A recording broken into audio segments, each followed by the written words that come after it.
కరీంనగర్లో అన్ని రకాల వ్యవసాయ యంత్రాలు లభించే ఒకే ఒక చోటు Excel Agri Solutions Peddapalli bypass road Bommakal Karimnagar. ఇప్పుడే సంప్రదించండి. నమస్కారం, సుమన్ టీవీకి స్వాగతం. సీతారాముల వారి కళ్యాణం ఒక అద్భుతమైన ఘట్టం. అది చూసి తీరాల్సిందే కానీ వర్ణించే సఖ్యం కానిది.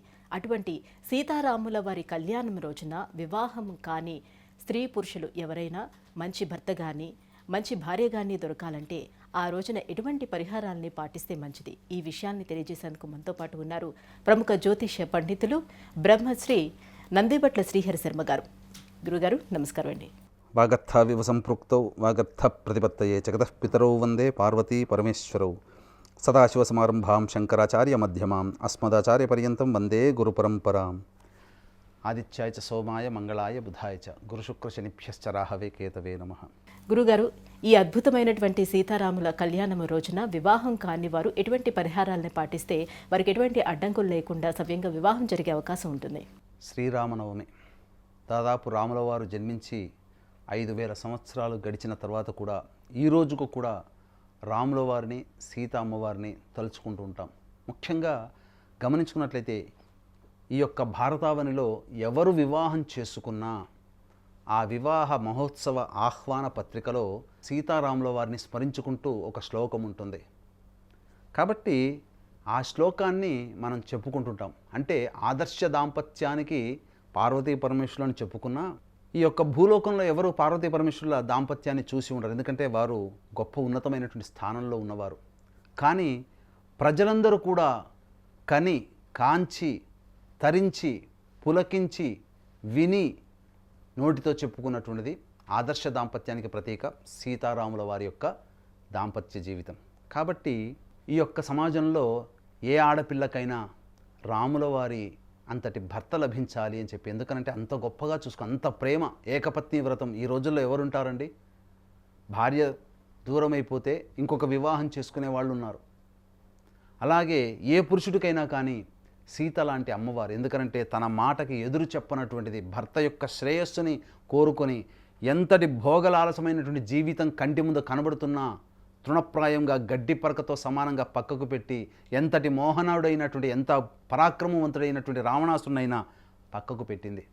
అలాంటి ఆదర్శమూర్తి పవిత్రమూర్తి అయినటువంటి సీతామ్మవారి లాంటి భార్య లభించాలని ప్రతి మనిషి కోరుకుంటుంటాడు, ప్రతి మగవాడు కోరుకుంటాడు. అది ఆశ కాదు, వాస్తవం. అయితే ఈ కలికాలంలో కూడా మంచివాళ్ళు ఉన్నారు. కాబట్టి అటువంటి చక్కటి దాంపత్య జీవితం కలిగినటువంటి జీవిత భాగస్వామి మనకు లభించాలని చాలామంది అబ్బాయిలు అమ్మాయిలు ఉవ్విళ్ళూరుతుంటారు. అయితే ఈ శ్రీరామనవమి రోజున చిన్న పరిహారం పాటించినట్లయితే తప్పకుండా మీకు ఆదర్శ దాంపత్యం జీవితం కలిగినటువంటి జీవిత భాగస్వామి మీకు లభిస్తారు. చేయాల్సిందల్లా కూడా శ్రీరామ నవమి రోజున ఇక్కడ మీరు శ్రీరామ కళ్యాణం, సీతారాముల వారి కళ్యాణ ఘట్టాన్ని రామాయణంలో ఉంటుంది. ఆ ఘట్టాన్ని 27 సార్లు పారాయణం చేసి, ఉదయమే శ్రీరామనవమి రోజునే పారాయణం చేసి, సీతారాముల వారి కళ్యాణం మధ్యాహ్నం 12 గంటలకల్లా ముహూర్తం, అభిజిత్ ముహూర్తంలో జరుగుతుంటుంది. కాబట్టి ఆ అభిజిత్ ముహూర్తంలో మీకు దగ్గరలోని సీతారాముల వారి యొక్క దేవాలయానికి కానీ లేదా ఎక్కడైనా వాడవాడలా పెళ్లి పందిర్లు వేసుకొని ఆ యొక్క సీతారాముల యొక్క వివాహం జరుపుతుంటారు. ఆ వివాహ మహోత్సవంలో వీలైతే మీ గోత్రనామాదులు నమోదు చేసుకోండి. లేకపోతే అవకాశం లేకపోతే కనీసం ఆ సీతారాముల వారి కళ్యాణ ఘట్టాన్ని మీరు లైవ్గా మీకు దగ్గరలో ఉన్నటువంటి మంటపంలో, కళ్యాణ మంటపంలో జరుగుతున్నటువంటి కళ్యాణ మంటపంలో మీరు వీక్షించండి. ముఖ్యంగా తలంబ్రాలు పోసేటువంటి ఘట్టాన్ని మాత్రం పులకిస్తూ మీరు చూడండి. మీకు తప్పకుండా అచిరకాలంలోనే ఆ సీతారాముల వారి యొక్క దివ్య అనుగ్రహంతో మీకు తప్పకుండా మంచి జీవిత భాగస్వామి లభిస్తారు అనడంలో ఏమాత్రం సందేహం లేదు. ఎందుకంటే సాక్షాత్తు లక్ష్మీ అమ్మవారి అంశ సీత, సాక్షాత్తు విష్ణుంశ సంభూతుడు రాముల వారు. అందుకనే నవగ్రహాల్లో శుక్రుడు ఈ యొక్క దాంపత్యకారకుడు, వివాహకారకుడు. ఇట్టి దాంపత్యకారకుడైనటువంటి శుక్రునికి అధిష్టాన దేవత లక్ష్మీదేవి కాబట్టి, అలాగే కష్టాలు సమసిపోవడానికి విష్ణువు కారకుడు కాబట్టి మీ యొక్క పెళ్లి ప్రయత్నాల్లో వచ్చేటువంటి కష్టాలన్నీ తొలగిపోయి వివాహకారకుడైనటువంటి శుక్రునికి అధిష్టాన దేవత లక్ష్మి సాక్షాత్తు కాబట్టి ఆ లక్ష్మి యొక్క అనుగ్రహంతో మీకు వివాహం కుదురుతుంది ఈ ఘట్టం ద్వారా అని చెప్పడంలో ఏమాత్రం సందేహం లేదు.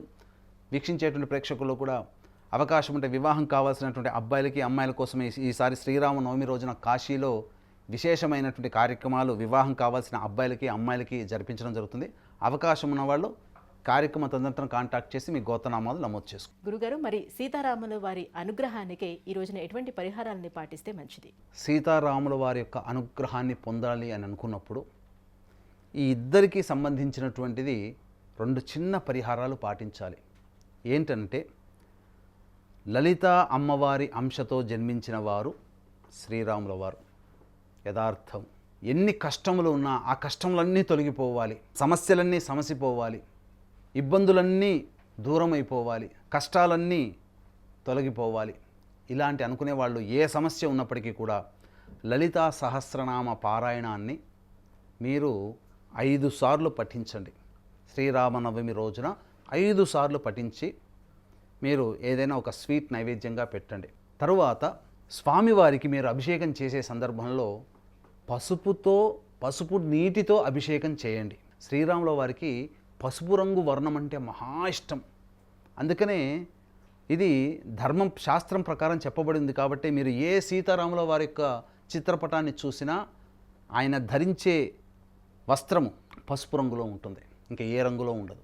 కాబట్టి పసుపుని వీలైతే 1 కేజీ పసుపుని దగ్గరలోని దేవాలయంలో మీరు దానం చేయండి. పసుపు నీటితో ఈశ్వరుడికి అభిషేకం జరపండి. ఇక ఆడవాళ్ళైతే, వివాహం కావాల్సినటువంటి ఆడవాళ్ళైతే 3 ముత్తైదులకి పసుపుతో పారాణి అద్దండి. వివాహం కావాల్సిన అబ్బాయిలైతే తల్లిగారి చేత లేదా తోబుట్టువుల చేత 3 ముత్తైదులకి పసుపుతో పారాణి చేయండి. 3 ముత్తైదులకి ఇవ్వండి, పసుపు పారాణి అలంకరించండి. ఈ విధంగా చేసినట్లయితే తదనంతరం సీతారాముల వారి కళ్యాణ ఘట్టాన్ని మీరు వీక్షించండి. ఈ విధంగా మంచి జరుగుతుంది. ఇక అమ్మాయిల కోసమైతే సీతామ్మవారికి అనుగ్రహం కావాలి అనుకున్నప్పుడు ఎర్రటి గుడ్డలో 2 గోమతి చక్రాలు, లేకపోయినా ఒక కొబ్బరికాయన కానీ ఉంటే 2 గోమతి చక్రాలు లేదా కొబ్బరికాయలు, సుగంధ ద్రవ్యాలంటే జాజికాయ, జాపత్రి, యాలకులు, ఇలాచి ఇలాంటివి, పచ్చకర్పూరం ఇలాంటివన్నీ పెట్టి ఎర్రటి గుడ్డలో మూట కట్టి మీరు ఆ స్వామివారికి సంబంధించినటువంటి ఆ ఘట్టాన్నంతా కూడా, వివాహ ఘట్టాన్ని, అమ్మవారి స్వామివారి వివాహ ఘట్టాన్ని అంతా కూడా తిలకించి పారే నదిలో మీరు ఆ యొక్క కొబ్బరికాయని వదిలేయండి. చేసినట్లయితే తప్పకుండా మీకు మంచి జరుగుతుంది. ధన్యవాదాలు గురుగారు. గురుగారు, సీతారాముల వారి కళ్యాణం రోజున వివాహం కాని వారు ఎలాంటి పరిహారాలు పాటిస్తే వారికి వివాహం అవుతుంది, మంచి భర్త లేదా భార్య దొరుకుతారు, ఈ అంశాలన్నీ కూడా తెలియజేసినందుకు ధన్యవాదాలండి. సర్వం శ్రీ ఉమామహేశ్వర పరబ్రహ్మార్పణమస్తు.